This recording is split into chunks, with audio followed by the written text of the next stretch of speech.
After seeing the original Paloma Faith video, how did you come up with the idea of a Downton Abbey-esque type scenario? Well, after looking at how Paloma Faith always is, how she portrays herself in previous videos and in particular this video, she always has that sort of style and that sort of era with how she dresses and how she looks and how she sings. So my idea was that the Downton Abbey sort of time period, the era that it was in, I thought it would really complement the lyrics that she was singing and make a really good love story based on that type of theme. After the basic plan was formed in your mind, how did you develop your idea? I developed my idea by firstly sitting down. I printed out the lyrics onto a sheet in front of me. I then began to analyse the lyrics and what I thought that they meant, what they implied, what they conveyed, what themes was in it, which was obviously typically love, and changing it from the original Paloma Faith storyline and the way that she filmed her video.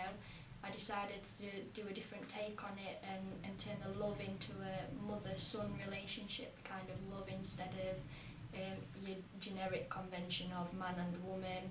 And then I took the Downton Abbey type style time period on board and utilised that within my video, having the upper and lower class, so the maid and the family that was this posh, rich family living in a big manor, and took it from there really and just challenged the general conventions of a love story into something more unique. What problems did you face regarding all aspects of filming? This was no straightforward piece by any means.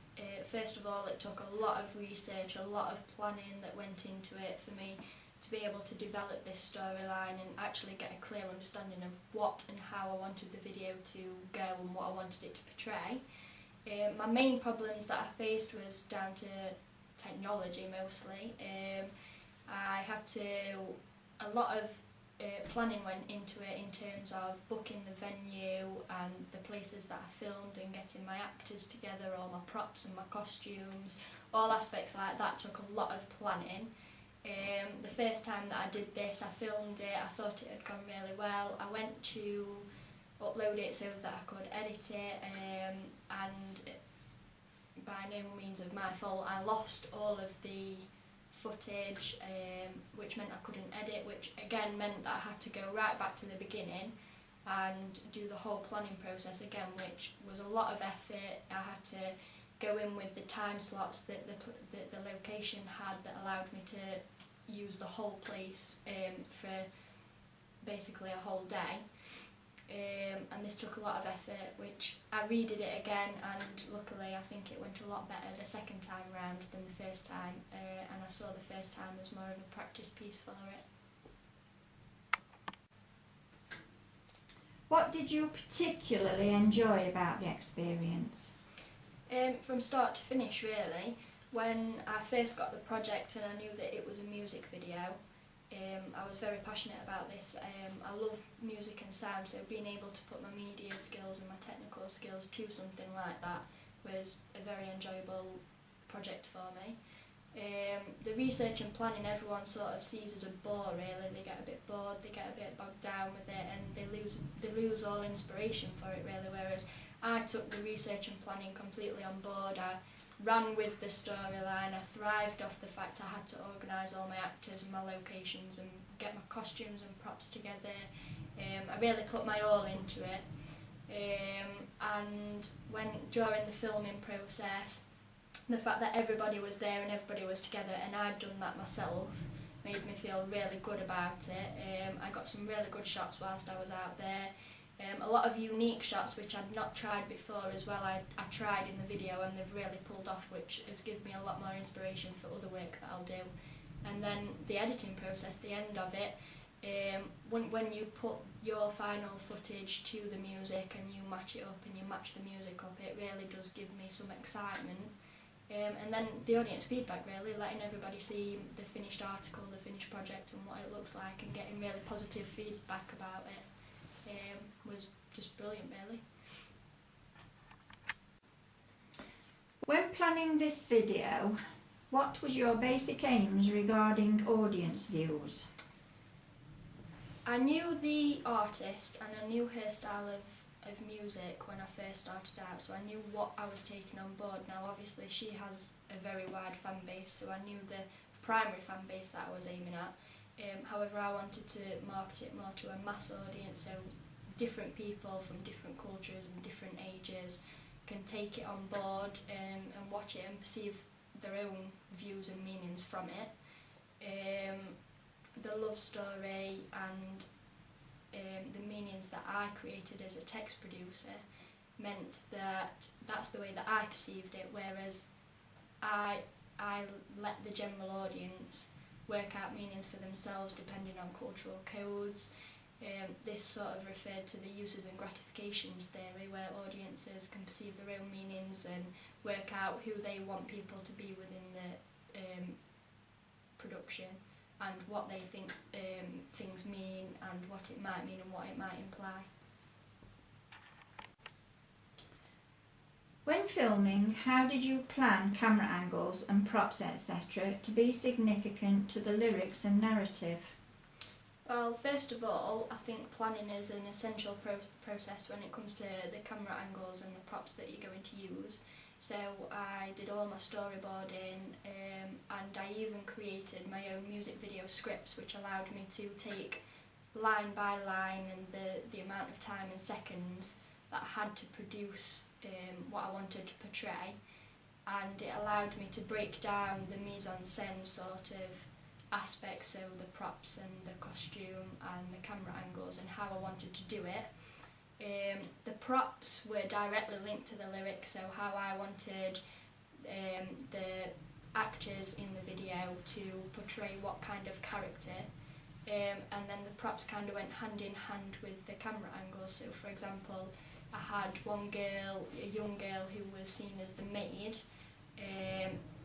When I was filming her, I tended to be above her a lot, using high angles, looking down on her because that showed her lower class, and opposite to that with the mother and the male, as they were seen as the upper class, they were dressed in the suits and the fancy dresses, and I was quite often on the floor looking up at them as a low sort of canted angle, which showed their upper social class. With the zoom in and the panning, I sort of zoomed on each character in a different way, and I panned each character, which showed that I was following the different storylines that the characters had within the whole narrative. During the editing process, how did you successfully manage the lip syncing and footsteps to the music? Everybody sees the editing process as a tricky part, whereas for me I find it one of the most enjoyable parts, where you bring all your pieces together and you fit it to the music. In terms of the lip syncing, during the planning processes with my music video script and my storyboarding, I'd already worked out down to seconds and minutes how much time I had for each line, and this enabled me, whilst filming, to sort of prompt my actors as to when they needed to start, when they needed to finish the lip syncing scenes. At the same time as the filming, I did play the music, so there was almost singing along to the music.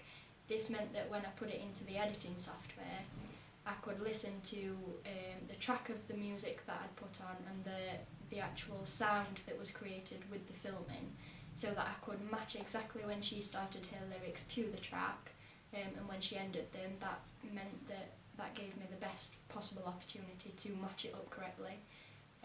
With the footstep scene and sequence, again, that was all down to timing. I sort of listened to the music before I filmed those shots, which enabled me to sort of work out how fast or slow paced the footsteps were. So we did several takes of the footsteps, and as I was filming the actor walking with the footsteps, I was listening to the music as well. So again, when I put that into the editing process, I could listen to both tracks and match it up. Did you film this video wanting to follow or challenge generic conventions? I did follow basic generic conventions of this genre of music within my video. I did look at and interpret music videos in my research stages, which included Paloma Faith's original of this video, and sort of took on board how she developed her narrative and the narrative storylines and how narrative works within music. However, I did want to challenge the generic conventions because I wanted to make it as unique and comparable as possible, which meant that instead of taking the normal love relationship where it's to do with two women and one man or just a couple, I took it to a different level, which included family and sort of a family feud, because there wasn't right to be seen together, the sort of different social classes that came into it. So in that way, yes, I did challenge the generic conventions. After completion, is there anything that comes to mind that you would have done differently? There's always things that could or possibly I would do differently. As a text producer, that you can always improve your work. I always believe in that. In regards to this music video, I tried a lot of different shots, a lot of unique shots that I'd never tried before, and luckily they worked really well. So in terms of camera angles and the actual filming process, I don't think I would have done it any differently. The only thing that I would change is the technology that I've used. I have limited access to technology, which often makes some of the shots seem a little distorted or out of picture and pixelated, but obviously that was nothing down to me, that was down to the cameras I was using. So hopefully the next time I film something, I'll have the better equipment that won't generate that sort of picture quality, it'll be better. Finally, how did you find this whole experience? The whole experience as a whole I would describe as I was really excited. I was almost buzzing at the fact that I was creating this project.